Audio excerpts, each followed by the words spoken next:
Lijep pozdrav svima prijateljima u emisiji Pot puti. Dokrat ćemo biti na posjeti u Čitluku, govorit ćemo o Svetoj zemlji. Želim vam dobar prijem emisije i sve dobro.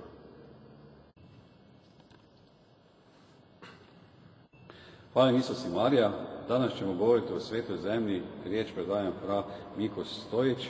Dobrodošli u našoj emisiji Pot puti. Hvala lijepa. Molim, ako se našim gledalcima emisije Pot puti predstavite i možda da mi pomognete gdje sam danas ja vaš gost. Da sam u Čitluku, ali gdje Čitluk leži blizu Međugorja, ali mislim da je najbolje da vi kažete gdje i kako. Ja sam Miko Stojić, član sam ove Hercegovačke i Franjevačke provincije i u isto vrijeme sam komisar za Svetu zemlju ili povjerenik za Svetu zemlju. Tu sam župnik u Čitluku još do kraja ovoga ljeta, a nakon toga ću ići u Sarajevo, bit ću direktor Caritasa Biskupske konferencije Bosne i Hercegovine. Čitluk je jedna župa od otprilike 5000 vjernika, susjedna župa, poznate župe Međugorje, znači od naše crkve do crkve u Međugorju ima negdje oko 5 km, znači župa Međugorje se prostire južno od naše župe prema moru. S druge strane, do Mostara nam ima 25 km, a do Širokog brijega 30 km. To je otprilike lokalitet na kojem se sada nalazimo. Ovo je župna crkva župe Krista Kralja u Čitluku. Možete nam predstaviti hodočašće u Svetu zemlju? Za kršćane predstavlja nešto posebno. To je mjesto gdje se rodio i živio i djelovao i umro naš otkupitelj Isus Krist. Ja sam otkrio hodočašće u Svetu zemlju 2003. godine kad sam otišao jedan dan sa svojim prijateljem na jedno putovanje, zapravo hodočašće, ali bez grupe. 2003. godine u 7. mjesecu, bar smo letjeli 19.7. iz Ljubljane i sletjeli smo upravo 27. u Tel Aviv. Našli smo se na brodu Kandru, na mjestu gdje je djelovao prorok Ilija i gdje ima veliki samostan Gospe Kanadske Stella Maris, tako da je to bio moj prvi susret sa Svetom zemljom. Bio sam tamo 5 dana, sve sam posjetio, što se posjećuje redovito tim hodočašćim turama. Vodiči su nam bili dvojica kršćana Palestinaca, a nakon toga sam sa svojim prijateljima sam išao odlučio da i mi trebamo nešto slično organizirati, da bi ljudi s naših prostora vidjeli Svetu zemlju. Ja sam naravno prije slušao o tim hodočašćima, međutim zaista je sasvim drugačija situacija kad se tamo ode, kad se vidi u odnosu na ono što nam netko priča. I od tada smo se trudili i pokušali i 2 godine nakon moga prvog odlaska na hodočašća i evo, hvala Bogu, do 6. mjeseca ove godine ja sam organizirao 14 hodočašća u Svetu zemlju, a na njima je sudjelovalo 820 ljudi. Hoćete nam reći kako se je potrebno pripremiti na takvo hodočašće, posebno Svetu zemlju i zašto se naziva sveta? Dakle, Sveta zemlja je zato što je Isus po njoj hodio, po njoj gazio, posvetio je svojim boravkom, svojim stopama, svojim hodom, svojim propovjedanjem. A kako se pripremiti? Pa ste bili idealno da se čovjek pripremi. Zato mi najčešće imamo ljude koji nisu tu iz našeg prostora, ne možemo se s njima naći prije hodočašća, bilo za neke naporno i možda i skupo, jer imamo ljudi, dakle, od sjevera Bosne pa skroz tamo do Dubrovnika, čak imamo i ljude iz Crne Gore. Naime, mi redovito letimo iz Dubrovnika, a Dubrovački aerodrom je pogodan za ljude iz Dubrovačke biskupije, iz cijele Bosne i Hercegovine, zatim jedan dio ljudi od Makarske ovamo južno, a imali smo dakle i hodočasnike iz Crne Gore, bilo da su to katolici, Boke ili Hrvati, bilo da je poneki dakle bio pravoslavni Crnogorac. Isto tako smo organizirali hodočašće za hodočasnike iz Beograda, tako da evo, pomažemo ljudima da što lakše dođu u Svetu zemlju. Naravno, treba se pripremiti jedna izvrsna stvar, ima pogledati jedan DVD o Svetoj zemlji koji je snimila naša kustodija, pročitati neku knjigu, imamo ih nekoliko na hrvatskom jeziku i naravno pripremiti se duhom, otvorenošću duha i čitajući riječ Božju.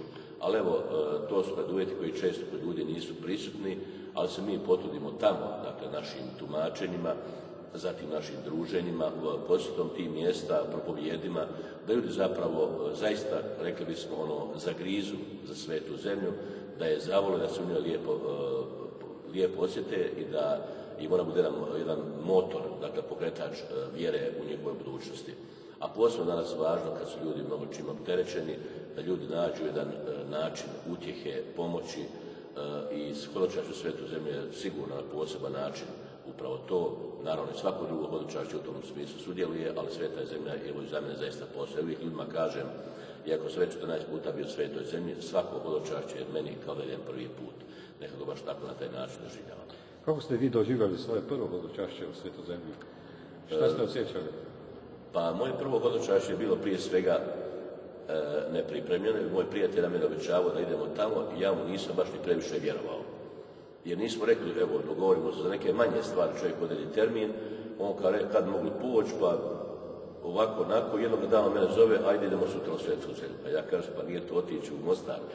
On kaže, ja imam slobodan termin, imam previše posla, Svet je besplatno od naše agencije, tako ja sam pošao tada. I kažem, sletio sam u Tel Aviv, nakon toga smo išli na brdo Karmel, gdje sam gore doživio baš na blagdan Svetog Ilije, mnoštvo kršćana je tada bilo na svetim misama i mi smo bili na svetoj misi s jednom grupom mješovitom, a svetu misiju je predvodio jedan svećenik sa Nema veze. S Filipina, mislim da je bio Filipina, ali govorio engleski, jako slabo je govorio engleski, ja to ne znam vaš engleski, ali je doživljaj svete mise, svega je bio jako lijep. I nakon toga smo mi u tim danima posjetili sva ta mjesta i hvala Bogu da sam imao priliku nekako biti bez grupe, tako da se sve mnogo dublje proživljava i nismo nekog fiksnog programa, mi smo mogli ostati koliko smo htjeli. Dakle, grupa ipak čovjeka obvezuje, veže, kažemo idemo sada, polazimo i tako. Možda kad je čovjek nekad najdubljem osjećaju, zanosu, molitvi, treba ispoštovati program i ići dalje. Evo, kad meni je bilo zaista veličanstvo, da je meni prva odluka bila, kad je to završilo, mi moramo organizirati hodočašće i voditi naše ljude u Svetu zemlju. Koliko hodočasca je hodočastilo sa vama i kakve su danas okolnosti u Izraelu? Mi smo dosta imali 820 hodočasnika, jer svako ime opisujemo i čak održavamo s njima pomalo kontakti, ako su ljudi iz daleka, dakle 820 ljudi. Mi smo već imali nekoliko svetih misa koje smo organizirali izvan Čitluka, znači bilo je to u Vitezu, Mostaru, bit će u Sarajevu, bit će u Dubrovniku, da s tim ljudima održimo kontakt, jer vidjeli smo da se nešto lijepo ljudima dogodi i drago na nedelje budemo s njima u kontaktu. Ta hodočašća u Svetu zemlju su na neki način potakla i druga hodočašća, tako da su mi ovamo vodili ljude i lud neka druga odredišta, pa je se broj hodočasnika popeo u ostala odredišta nekako 3.500 ljudi. Znači mi imamo 3.500 ljudi kod nas upisano u kompjuter, oni nisu za nas brojka, nego su žive osobe koje govore o tome da hodočašće za njih zaista mnogo znači. Evo, dakle, to bi bilo prilike što se tiče toga brojnog stanja. A kakve su okolnosti u Izraelu? Okolnosti u Izraelu, pa gledajte ovako, puno puta ljudi gledajući televiziju, čitajući novine, misle da je tamo opasno, da je teško, da su nekakvi ratovi i tako dalje. Evo, ja sam bio, dakle, 14 puta, nama se nikada ništa nije dogodilo neugodno, osim neke sitne krađe koja se dogodi, ondje ljudi upozoravamo, a to je na neki način prateći, gdje god se ljudi okupio, dakle bilo u crkvama, na kolodvorima, u kinima, gdje ima puno ljudi, dogode se krađe. A što se tiče nesigurnosne situacije, zaista mi nikada nismo imali nikakav problem. Osjećamo dakle, da ta zemlja živi od hodočasnika i da nas jednako lijepo primaju, dakle, i Židovi, i Palestinci, i svi oni ljudi koje putem susrećemo. Dakle, ovo posebno želim naglasiti, jer ljudi znaju često reći da je tamo nesigurno. S druge strane, kad je bio rat među Izraela i Libanona, tada mi nismo organizirali, znam da se tada ne može. Budite uvjereni dok lete avioni, znači iz Zagreba, Dubrovnika, Ljubljane, dakle destinacije koje su nama ovdje poznate, mi možemo to provjeriti. Ja zaista imam potpuno povjerenje u ljude koji to vode, da oni neće letiti tamo gdje je situacija nesigurna, gdje je nemirno i gdje bi nekome se nešto dogodilo. Koje ste krajeve posjetili ove godine i kakve su njihove karakteristike, posebnosti? Ako nam možete podrobno opisati da bi mogli steći neki utisak naših gledalca emisije Pod puti, kakvi su ljudi pokrajine Genezareško jezero, Kafarnam, Jeriha, Nazaret, Galilea, Betlehem, pa me molim dopunite. Ovako, u svim ovim godinama posjetili smo sve ono što je vezano od života Isusa Krista. Naime, imamo hodočasnički put od 7 dana i to je nekako taman dovoljno da se uz dosta jak ritam posjete ona mjesta koja su vezana u život Isusa Krista. Znači ovdje ne spominjemo Stari Zavjet, osim što spominjemo dakle, brdo Karmel, proroka Iliju. 7 dana je zaista potrebno da se može dakle, posjetiti ovo što stoji na programu. Mi otprilike napravimo ovakav raspored. Idemo najprije od Galileje, pođemo od Nazareta, od navještenja. Znači tu je počelo, anđeo dolazi blaženo djevici Mariji, nakon Galileje mi obilazimo, nakon zapravo Nazareta obilazimo ostala mjesta po Galileji, uvijek imamo obnovu bračnih zavjeta za bračne drugog Kani Galilejskoj, isto tako imamo uvijek i obnovu krstnih zavjeta za sve hodočasnike u mjestu Jardenit na rijeci Jordanu. Nakon obilaska Galileje otprilike 3 dana su potrebna, mi idemo južno, idemo u Galileju, idemo u Jeruzalem. Što se tiče kraja ovog Galileje, toga jezera, to je zaista jedan fenomen prirodni koji svatko može doživjeti. Dakle, naokolo je pustinja, pustoš, to jezero je slatko, ima u sebi puno života, puno riba, ima vode, naokolo ptice pjevaju, grade se naselja, židovska država Izrael korištava vodu iz toga jezera za natapanje, za pitku vodu. Jednostavno se osjeti da je to jezero i dan danas jedan izvor života svoje okolici, a ne samo da je bio u Isusovo vrijeme. Jer danas je tehnika otišla mnogo, međutim danas se pije jedna obična voda, znači ne možemo je od nečega praviti, znači može biti voda koja je nečim upeljena da je možemo čistiti, međutim voda iz Galilejskog jezera je tu, stoji na raspolaganju svima. Taj sam kraj je jako lijep, živopisan, nekako se osjeća da je više, kao što kaže pjesma crkvena Cvjetna Galileja, da ima tu više života nego dole na jugu, i sam kraj je nekako pitom.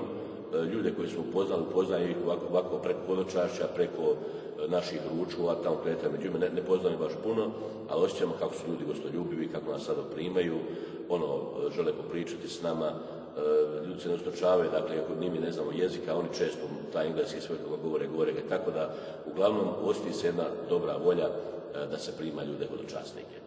Nakon toga idemo na jug, posjećujemo Jeruzalem i ono što je vezano Jeruzalem uz Isusov život, tu na opet treba jedno 4 dana, s tim da naprave jedan izlet na mrtvo more, da ljudi taj prirodni fenomen poznaju, Jeruzalem i njegova okolica. U Jeruzalemu se osjeća jedna raznolikost, širokolost naroda i svega. Ne bih rekla da osjeća neka napetost, nego više jednostavno čovjek vidi ondje gdje vidi džamiju, gdje vidi katoličku crkvu, gdje vidi židovske znakove, nekako osjeća tu jednu šarolikost koja je kroz povijest puno puta nažalost bila negativna. Ljudi nisu uspjeli napraviti jedan suživot, nego su zapravo stalno ratovalo i Jeruzalem je upravo takvo mjesto za koje se vodili mnogi ratovi. Jedna židovska rabinska mudrosna izreka kaže da je Bog stvorio 10 cjelina ljepote na svijetu i od njih je 9 dao Jeruzalemu, a jednu tu cjelinu ili količinu ljepote dao cijelom svijetu ostalome, ali isto tako kada Bog je stvorio 10 cjelina ili tih količina patnje, 9 je dao Jeruzalemu, a jednu ostalome svijetu. Znači mjesto koje trpi i vjeruje da ima malo više dobre volje, da bi bilo sretnije tu živjeti i da bi se ljudi koji tu žive osjećali ljepše. Nama kao hodočasnicima nije problem, neke stvari su nama tu čak interesantne i tako, međutim sami prostor Jeruzalema je mjesto gdje se lila krv kroz stoljeća, a i dan danas, nažalost, tu nema onoga trajnog mira. Mi ne osjećamo tu uopće te probleme kad prolazimo, ali sigurno znamo dakle, kakva je tu situacija, što se sve događa. Bilo bi nam drago da Jeruzalem bude u istinu, kako kaže njegov izvorno ime, Urushalayim, znači mjesto mira, i zato se uvijek kao hodočasnici molimo da se to zaista i dogodi. Iz Jeruzalema još vodi u dolinu Cedron tlakovan put po kojem je kao sin čovječji hodao Isus u svojim učenicima. Šta se zbiva u glavi hodočasnika kad pomisle na tako nešto? Pa gledajte, svaki hodočasnik hoda nekako običajno tim stazama, dok se ne kaže, evo baš je ovdje prošao Isus. Evo, recimo tu smo, kad smo spomenuli do dolinu Cedron, s jedne strane grad Jeruzalem, s druge Maslinska gora, onda kažemo, mi smo došli do Maslina, došli do Maslinskog vrta, došli smo do mjesta, do lokacije gdje je Isus plakao nad gradom Jeruzalemom. Evo došli smo do crkve gdje Isus svoje učenike moli Oče naš i naravno da ta vijest, kad se ljudima kaže, ta spoznaja stvara jedno posebno raspoloženje. Čovjek osjeća u sebi jednu čast, a druge strane pozitivnu jezu, nekako je li moguće da sam ja tu, je li moguće da sam došao na mjesto kojim je hodao Isus, jer Isus je živio prije 2000 godina, mi ga imamo dakle, priliku susresti u svetoj misiji, u njegovoj riječi, u svetoj pričesti, u sakramentima. Međutim, kad ovako imamo priliku, bar biti na tim mjestima, stvara se jedan poseban drugačiji dojam. I zaista da ljudi koji idu na tako hodočašća u tim momentima nešto posebno osjećaju i sve nekako time uspjeno. Mi smo imali baš nedavno priliku, kad smo došli u Nazaret, onda smo rekli ljudima ima navečer krunica u 9 sati u crkvi navještenja. Znači, evo sad da znate kao informaciju, bit će između ostalog, molit ćemo nešto na hrvatskom jeziku. Nijedan hodočasnik naš nije ostao u hotelu, nije otišao kad svi su došli, jednostavno osjećaju, tu smo, to je ono pravo. Evo, kad bi bilo još dobre volje kasnije to zadržati, a znate sami dobro da ono što je dobro, da nama teško ide. No, u svakom slučaju, dakle, svako mjesto koje je prošao Isus, u nama pobuđuje jedan pozitivni osjećaj, jedne časti, jedne sreće, evo, jedno pitanje, jesam ja stvarno tu ili ovo stvarnost ili se nešto događa kao snu. Na Maslinino Nikovoj gori još uvijek raste starodavne masline, baš kao u Isusov vremena. Kako to hodočasniki doživljate? Dakle, na Maslinskoj gori imamo te masline, nama govori uvijek da su dendrolozi, stručnjaci ispitivanja starosti drveta, da su rekli da tu postoji nekoliko maslina koje sigurno mogu biti vremenski iz Isusovog vremena. Pa i njihova starost, njihova debljina i šupljine po njima to govore, a mi znamo da je Isus tu ostao sam, odvojio od svojih učenika, da je se tu molio i nekako svaki hodočasnik osjeti tu jednu supatnju, suosjećanje s Isusom i zaista je taj maslinski vrt poseban. Vrhunac toga je nekako ona crkva koja nema na sebi pravi staklenih prozora, nego ima od alabastrnih tih dijelova napravljene kao prozore koji pomalo propuštaju svjetlost. Crkva je iznutra sva mistična, dakle ona je malo tamna, a ima toliko dovoljno svjetla da možemo po njoj hodati, prepoznati da ne bismo posrnuli pali, ali zaista svaki hodočasnik ondje pokloni se kamenu, poljubi kamena koje se iznoje krvavim znojem, jer jednostavno to je tu. Znači sve ono što Isus govori, naučavao, činio čudesa, sve to je nekako lijepo i drago, ali baš tu čovjek osjeti Isusa ne samo Boga, nego baš čovjeka koji pati, koji trpi i u nama se vrlo brzo probudi ta osjećajnost i ljudi na poseban način štuju to mjesto. Dakle, kao mjesto našega spasenja, otkupljenja, ali isto vrijeme kao mjesto muke i patnje onoga koji nije smio to doživjeti od nas ljudi, a ipak je doživio. I u tom momentu sigurno da svatko od nas nekako požali zašto mi svojim grijesima ili svojim zlima vrijeđamo Isusa, da on na neki način iznova mora trpjeti. I opet kad iziđemo iz te crkve, tako je napravljen hod u krug, da se opet vratimo pored maslina, da dobro ih vidimo i stvori se jedna čežnja od čovjeku, ja zaista ovdje želim opet doći. I ja sam razmišljao o tome da organiziramo jedno hodočašće u obliku duhovnih vježbi, gdje bismo u 7 dana posjetili samo nekoliko mjesta, kako se dogovorimo, ali da bi zaista na tim mjestima ostali pola dana, zaista uroniti u ono što se dogodilo na tom mjestu. Evo da kažemo, ja ću djeca sat vremena, bit ću u molitvi, baš zato što Isusove učenici u to vrijeme nisu s njim to mogli učiniti. To je vrlo lijepo. Kako izgleda danas mjesto od posljednje večere? Vrt, Getsamina, Isusov grob, Golgota i drugi poznati krajevi Isusove muke i smrti. Pa ovako, pojedina mjesta su ostala dosta sačuvana. Recimo, Maslinski vrt je zaista jedan vrt maslina. Ostalo je to sve isto što se tiče samih maslina, samo su one ograđene da ljudi ne bi trgali, naravno, jer bi svatko želio ponijeti jedan listić te masline. Pored nje je ta crkva, zatim isto tako Brežuljak gdje je Isus na Maslinskom vrtu i plakao na svojih gradu Jeruzalemu, to ima jedna lijepa crkvica mala, gdje se stvarno vidi grad, panorama grada. Dalje, kršćani su tamo pravili crkve, su na taj način sačuvali sveta mjesta od devastacije. Danas, recimo, brdo Kalvarija se ne doživlja uopće kao brdo, jer ono je, dakle, u crkvi, a kad se uđe u crkvu Kristova groba i uskrsnuća, koji danas drže pravoslavnu glavom, ali su tima također Franjevci i ostale kršćanske grupacije. Dakle, kad se ide baš na Kalvariju, treba se popeti u stepenice koje su namjerno napravljene strme i teške, da se osjeti da je ipak Kalvarija jedno brdo i da se čovjek preko tih uskih stepenica penje, da doživi dio muke Kristove i da se baš tu gore odvoji. Recimo, dole ljudi znaju da možete pričati, ali gore na Kalvariji jednostavno kada to čovjeku ne smeta, osjeti, dakle, jedan poziv za dublju molitvu. Što se tiče mjesta posljednje večere, to je mjesto danas na neki način potpuno građansko civilno, znači nema unutra vjerskih obreda, neka je bilo pretvoreno u džamiju i država izravno dopušta nikome da ne bi bilo svađa, da se tu obavljaju vjerski obredi, no mi kad dođemo tamo uvijek, naravno, tu se pomolimo za jednu pjesmu, čitamo jedan dio evanđelja, a znali su nam reći da se ponekad događalo da država dopusti da tu ima i svetu misu, recimo kardinal Vinko Puljić nam je baš rekao da je ovo jednom imao priliku da na tom mjestu zajedno s drugim kardinalom biskupom slavi svetu misu i naravno da je to jedan poseban doživljaj, a za nas je u svakom slučaju tužno. Zašto država ne bi dopustila nama da mi možemo primati svetu misu kada je to već mjesto postaje večera? Mislim da se ne bi niko tu trebao ljutiti, kao što recimo muslimani dozvole da na mjestu Isusovu Zašašća, tamo gdje je danas kapela ili džamija, dakle da frati jednom godišnje imaju svetu misu za Zašašće, baš na tom mjestu koje danas u poslu muslimana, ali ipak uz dogovor da se učiniti. Međutim, nekada fali ta dobra volja da i nama bude mnogo ljepše i bolje i da taj doživljaj još više upotpunimo. Na ostalim mjestima, po mom sudu, su pametno radili, da su napravili te crkve, da se ne može odatle odnositi, jer ljudi normalno uzmali neki kamenči, komad, kamen, ne znam ja čega, a kad se dođe, sve se lijepo može vidjeti, a ne može se ništa tako uzeti da bi se devastiralo, ruiniralo, nego ta crkva čuva to sveto mjesto i spomen na ono što se na tom mjestu dogodilo kad je Isus na tom prostoru živio. A tko upravlja tim objektima? Pa u biti sve važnije objekte drži Grčka pravoslavna crkva, jer oni su imali tu pristup na cijelu povijest. Za vrijeme Turske imperije oni su bili njihovi podanici i bili su na neki način državljani te države i oni danas upravljaju time. Međutim, na tim mjestima uvijek, dakle, katoličku crkvu predstavljaju Franjevci i Franjevci imaju također jedan dio svoga tu unutra, zapravo onoga što pripada katolicima. Evo recimo, ako pođemo od Betlehema, od crkve Isusa rođenja, u samoj špilji dolje, dakle, Franjevci su uvijek prisutni i svaki dan Franjevci naprave procesiju iz crkve Svete Katarine svoga samostana kroz špilju rođenja. I onda dok Franjevci imaju procesiju, drugi časnici čekaju, to je takav dogovor, tako da smo mi čekali recimo Armenci, ako imaju svoju liturgiju.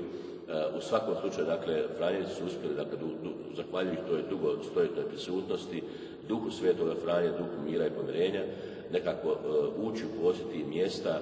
Franjevci drže jako puno mjesta tamo u Svetoj zemlji, a kad na poseban način crkva Isusova rođenja i crkva Isusova groba je tu i zajedno sa tim grčko-pravoslavnima surađuju. Evo recimo pogotovo kad pitanje crkva Kristova groba, dakle tu crkvu i dan danas vodi jedna begovska obitelj još turskih vremena i kad se nešto događa uvijek je prisutan, dakle, i Franjevac i pravoslavni taj beg ili predstavnik begovske obitelji, kad se crkva ujutro otvara, kad se navečer zatvara. Dalje, na samom Kristovom grobu mi smo imali priliku slaviti svetu misu, bila je mala grupa, s nama je bio uzoriti kardinal Vinko Puljić iz Sarajeva, na kojem je prevodio svetu misu u rujnu mjesecu prošle godine i mi smo, dakle, baš na Kristovom grobu imali priliku slaviti svetu misu. Znači, to se ne može kad se hoće, nego uvijek postoje dogovori prije, tako uz lijepu koordinaciju i toliko se to nositi da je to mjesto koje je tako podijeljeno, tužno podijeljeno, nego da svatko od nas ima tu pristup, ima svoj dio. Da li je crkva koja je podignuta na mjesto Isusovega raskrižja u Jeruzalemu podijeljena među različne kršćanske vjeroispovedi? Možete nam o tome nešto reći? Pa evo, to sam već malo napomenuo, dakle, crkva Isusova groba ili uskrsnuće, zapravo raspeća, znači, u toj crkvi su se, dakle, dogodile, znači, zadnji trenuci Isusova života, znači njegovo raspinjanje, njegova smrt i njegovo uskrsnuće. Dakle, tu su glavni gospodari Grčka pravoslavna crkva. Redovito gore na tom mjestu, znači, stoje grčko-pravoslavni monasi, ali mi ne znamo, tu se molimo i evo, izjutra rano na tom prostoru ima jedan mali prostor za katolike, dakle, može se imati ujutro sveta misa i to je redovito zauzet termin, naravno da svi žele imati svetu misu na tom prostoru.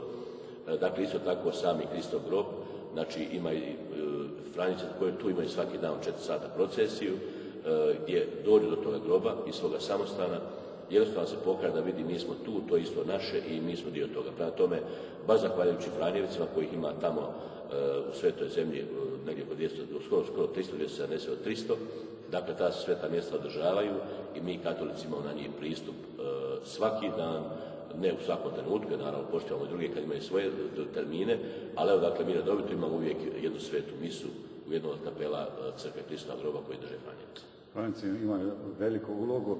Pri tome, kad su Franjevci u historiji stigli u Svetu zemlju? Dakle, Sveti Franjo je stigao u Svetu zemlju, on je tamo bio zahvaljujući njegovom razgovoru sa sultanom.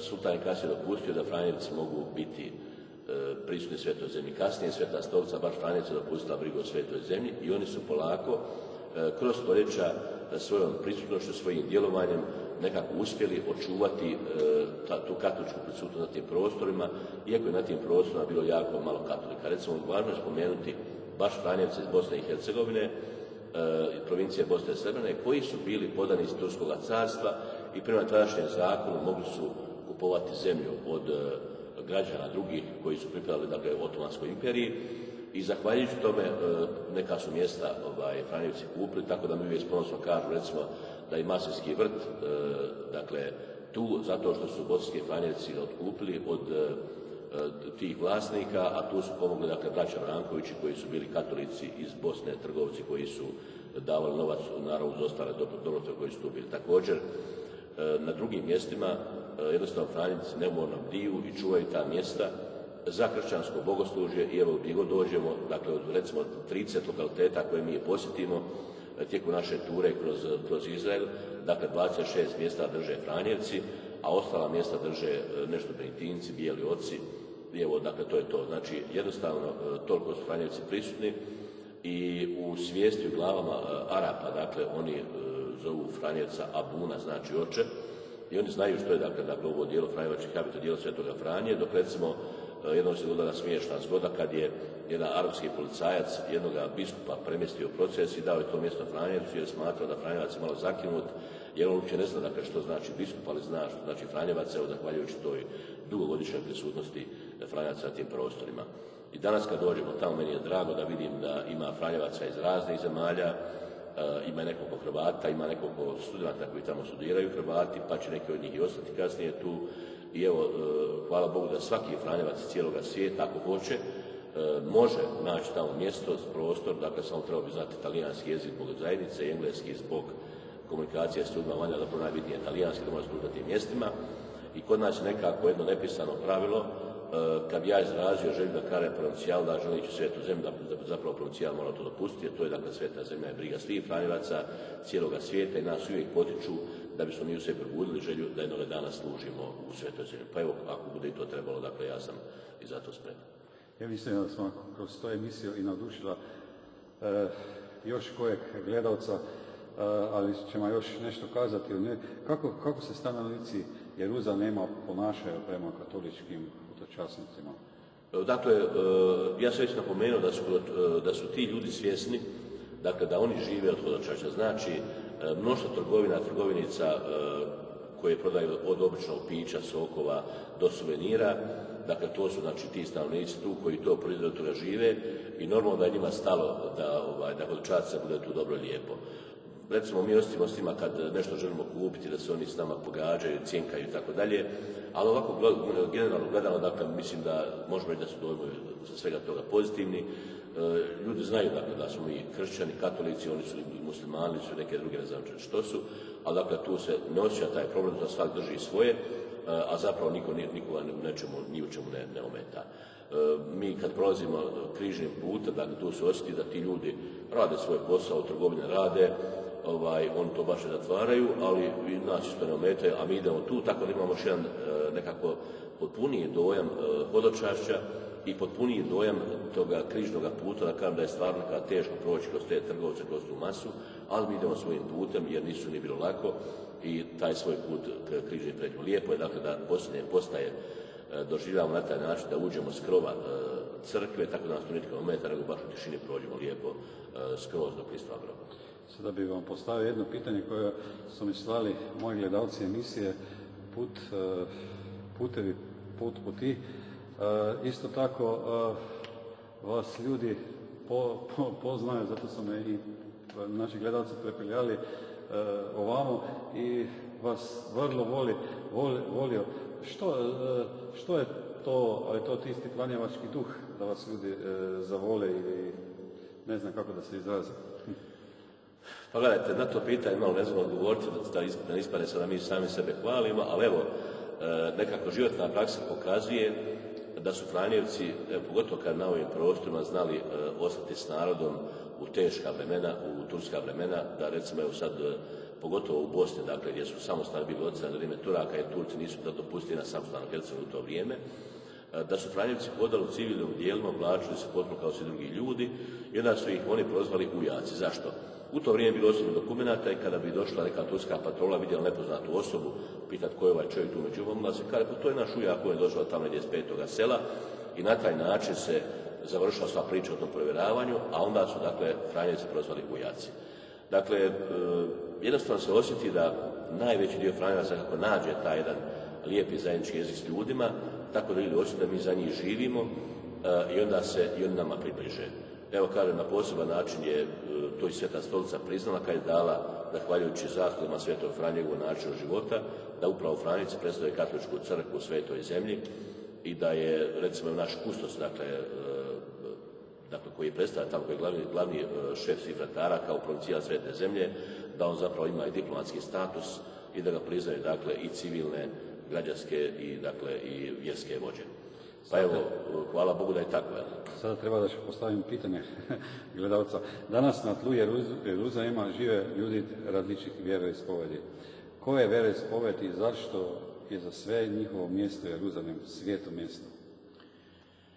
Pa ovako, dakle, Stari zavjet, naravno priznaju Židovi, on ne priznaje Novi zavjet, a Islam prizna mnoge likove Staroga zavjeta i naravno, dakle, sve što je sveto za Židove, da je sveto i za njih. Mene to također iznenadilo, ja sam prije očekivao da će muslimani na neki način prezirati ono što je sveto za Židove, međutim, oni smatraju sebe tradicijom abrahamskom, vjerom jednoga Boga i jednostavno to se poštuju. Znači, naravno da se u Bibliji spominje, da se u Koranu spominje i Blažena Djevica Marija kao majka proroka Isusa i on Isusa priznaje kao prorok, dakle ne kao Mesiju, kao Boga, ali kao jednoga od proroka i oni to tako poštivaju. Kasnije neke povijesne nature su učinile da se pomalo od toga napravi jedan otklon, međutim Jeruzalem je sveti grad za sve njih, jer ako je za Židova Jeruzalem svet zbog biblijskih likova, također i za muslimane. Recimo, evo, na primjer, u Hebronu, koji je daleko od Jeruzalema, tamo se nalazi grob patrijarha, oni su to smatrali, dakle, mi smo tradicija Abrahama koji je vjerovao jednoga Boga i to je jednostavno naša tradicija. I oni jesu nastali kasnije, dakle, u 7. stoljeću, međutim, zasade Biblije su prenešene u Kuran, jer kad čovjek čita Bibliju, naići tamo na određene priče, te iste priče su transponirane i događaji u Kuran, samo sa drugim imenima, gdje se Mojsije zove Musa, gdje je Aron je Harun, gdje je Mirjam, Mojsija sestra Merima i tako dalje. Ali evo, recimo, čitate, na primjer, događaj kad je došao Musa pred Firauna, znači Mojsije pred Faraona, da čitate događaje iste koji se nalaze u Bibliji. Zato, dakle, Jeruzalem je baš iz toga razloga sveto mjesto i za njih, jer je Jeruzalem simbol vjere u jednoga Boga, što naravno poštivaju, dakle, i kršćani i muslimani i Židovi.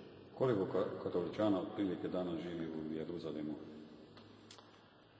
Dakle, kad pitate ljude, na to pitanje se teško dobije odgovor, jer puno puta oni ne znaju prave podatke, a drugo, tu postoji mnoštvo kršćanskih grupa. Znači, mi susrećemo tamo katolike latinskog obreda, zatim katolike melkitskog obreda, bizanskog obreda, zatim jedan dio armenaca katolika.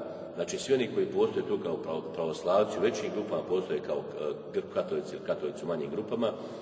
Tako da na to pitanje ja zaista ne mogu dati odgovor. Recimo, evo, imamo isto podatak da u Izraelu živi negdje, niko ne kaže koliko, da postoje, dakle, katolici koji su Židovi. Znači, njihov broj se ne daje nigdje u javnost, ali ja sam našao, dakle, u direktoriju Svete zemlje, znači knjiga koja sadržava sve adrese crkvenih ustanova, bilo koje katoličke, dakle, denominacije, da će postoji jednostavno imena tamo neki 4-5 svećenika koji rade sa Židovima koji su kršćani katolici. Pa imamo jednu zajednicu, recimo tu, imamo dole u Berševi u pustinji, na drugim mjestima, to su uglavnom strani svećenici i oni se održavaju kontakte. A ove druge crkve imaju svoje svećenike i svojih naroda, tako da, recimo, imamo na primjer veliku ogromnu župu koja je vezana u samostan, naš glavni samostan Svetoga Spasitelja, gdje stoluje naš kustos. Dakle, tu župu vode Franjevci, redovito je tu župnik Palestinac i na palestinskom jeziku, na arapskom jeziku se odvija bogoslužje, tamo drže također škole, u tim školama idu naravno muslimani, ali kada što se tiče točnog broja ne možemo reći, međutim, negdje se računa da u cijeloj svetoj zemlji ima otprilike oko 250.000 kršćana svih vrsta.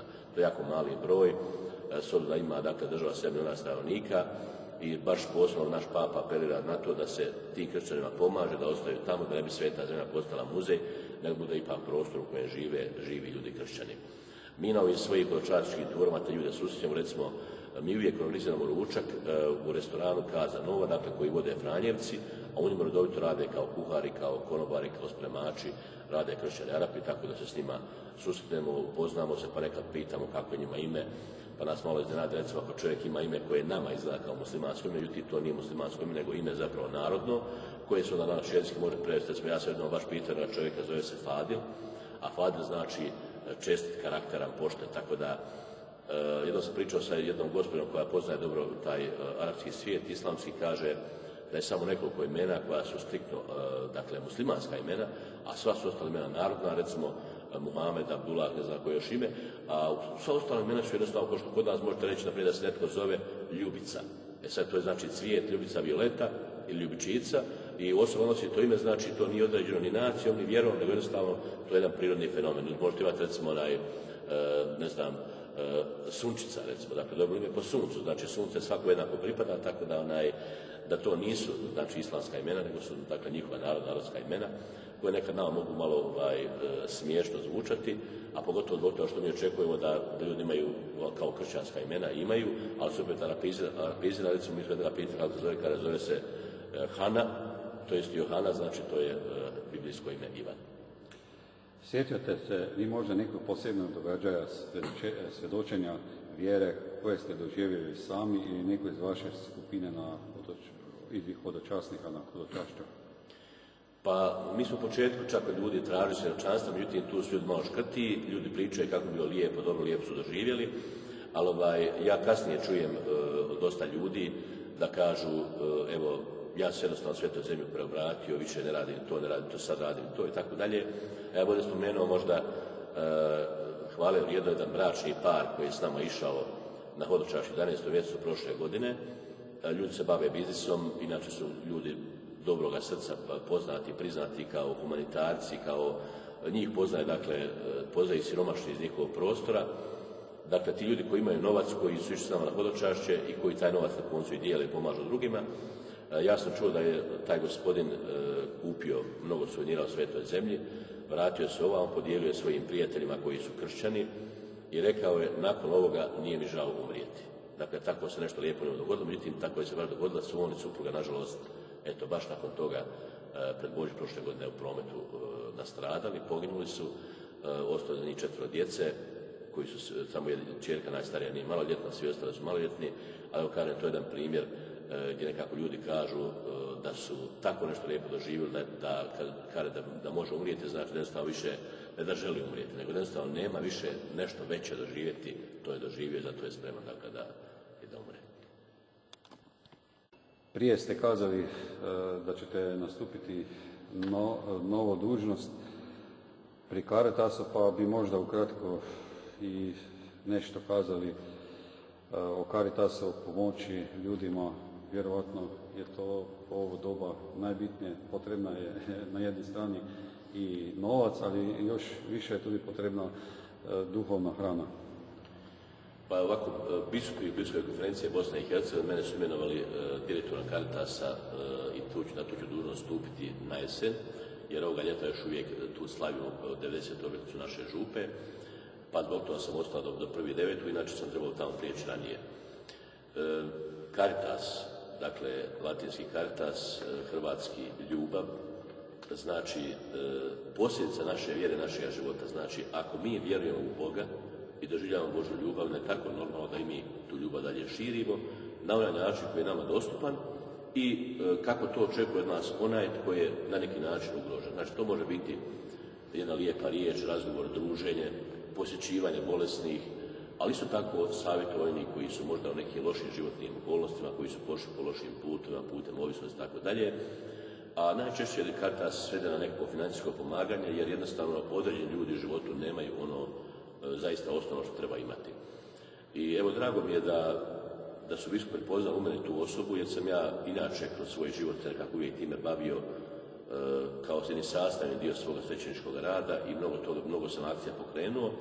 I evo, nastavit ću dakle taj posao raditi, a isto ću tako raditi, dakle i dalje organizirati ova hodočašća i uvijek hodočasnicima govorim da u životu trebaju pogledati na ljude oko sebe i uraditi nešto za njih što mogu raditi. Recimo, kad smo išli na hodočašće Lurd, onda sam rekao ljudima kad smo vidjeli kuću gdje je Bernardica živjela u toj bijedi, siromaštvu, onda kad radimo ovako napraviti jednu malu gestu koja nas košta puno, ali će značiti puno osobi na koje dođemo, ajmo kupiti neku sitnicu, neku medaljicu, neku slicu, neku uspomenu i ponijeti onoj osobi koja to od nas ne očekuje. Znači, sad normalno, ako sam ja otišao u svetu zemlju, ako sam otišao na hodočašće neko drugo mjesto, moji prijatelji očekuju od mene da ću donijeti neku krunicu, neku sličicu i tako dalje, neku uspomenu, suvenir, ali ljudi koji su bolesnici, patnici, koji nam nisu ništa u rodu, to od nas ne očekuju. I kad mi to njima donesemo, to će biti zaista nam veliki lijepi dar. I uvijek hodočasnika se dosta poticao da oni na neki način nešto od sebe daruju, da urade za te. A s druge strane, sad kad već imamo ovu funkciju, još više iskoristiti poznanstvo s tim ljudima, da preko raznih akcija i pogotovo preko donacijskih telefona, mobitela, možemo ponošto uraditi za ljude koji su potrebni. Tako da sve te ljude imam u kompjuteru upisane, održavat ću kontakte i pod vidom, dakle, ovoga Caritasa, da kažem, mi koji smo doživjeli mnogo toga lijepo na hodočašćima, možemo jedan dio žrtvovati tako da učinimo život ljepšim onim ljudima kojima je život težak. To ste vrlo lijepo kazali. Šta bi na kraju preporučio našim gledalcima emisije Pot po ti? Ovako zahvaljujem, dakle, prije svega na ovoj emisiji, da i na ovaj način se širi istina o svetoj zemlji, što je zapravo meni bio cilj kad smo osnovali našu udrugu Sveta zemlja, dakle, da širimo istinu o svetoj zemlji, da ljudi mogu iste lijepe stvari doživjeti, a kad je vaš pitanje Sveta zemlja, ja bih rekao ljudima da se isplati poneki novčić ostaviti po strani i čuvati ga za hodočašće. Jer kad čovjek odluči poći na hodočašće, nekad u tom pomogne i neki prijatelj ili obitelj, tako dalje, ali da se stvara taj duh je zaista vrijedi. Jer mi znamo u životu reći, dakle, novaca nikad nema dovoljno. Dakle, kad bi neko ako misli da nema i dovoljno, međutim, drago mi je da sam doživio od hodočasnika koji samo mišlju da su rekli, evo ja sam skupio, jedva sam skupio i nije mi žao da sam čak posudio novac, ja ću kasnije vratiti, ali mislim da se isplati za to darovati. Meni je drago da imate priliku iz Slovenije ići u svetu zemlju. Evo ja sam na koncu prvi put letio iz Slovenije baš sa Ljubljanskog aerodroma u svetu zemlju, tako da te izvanjske okolnosti postoje uz malo dobre volje da se učiniti, dakle, da se to hodočašće dogodi. A inače, poručujem svim ljudima da živimo ono što nam naša vjera govori i da na taj način stvaramo jedno dobro, lijepo raspoloženje u svojim srcima, svojim životima, sa svim onima s kojima se svaki dan viđamo, a da budemo u životu otvoreni za potrebe svih ljudi. Često u životu nećemo imati priliku nekom strancu pomoći, ali ako samo ta spremnost to nam postoji, ona mnogo znači. Pa evo, dakle, molimo se dragom Bogu da te plemenite stvari, ideje, misli koje nam nadahne naša vjera, da budu zaista dio našeg života. Mi ćemo sami biti sretni, a drugi će također biti slobodan sretni da doživimo u istinu to Svetoga pisma kad kaže blaženije je i bolje je davati nego li primati. Iz srca bi se vam zahvalio za gostoprimstvo, za sudjelovanje u emisiji Pot po ti i da još naprijed ostajete u službi ovog malog čovjeka i neka vam bude Bog bogat naplatnik u večnosti i hvala lijepa. Hvala lijepa i vama. Lijepo zdravi Čitluka, moji gledalci u Sloveniji, hvala Isus i Marija.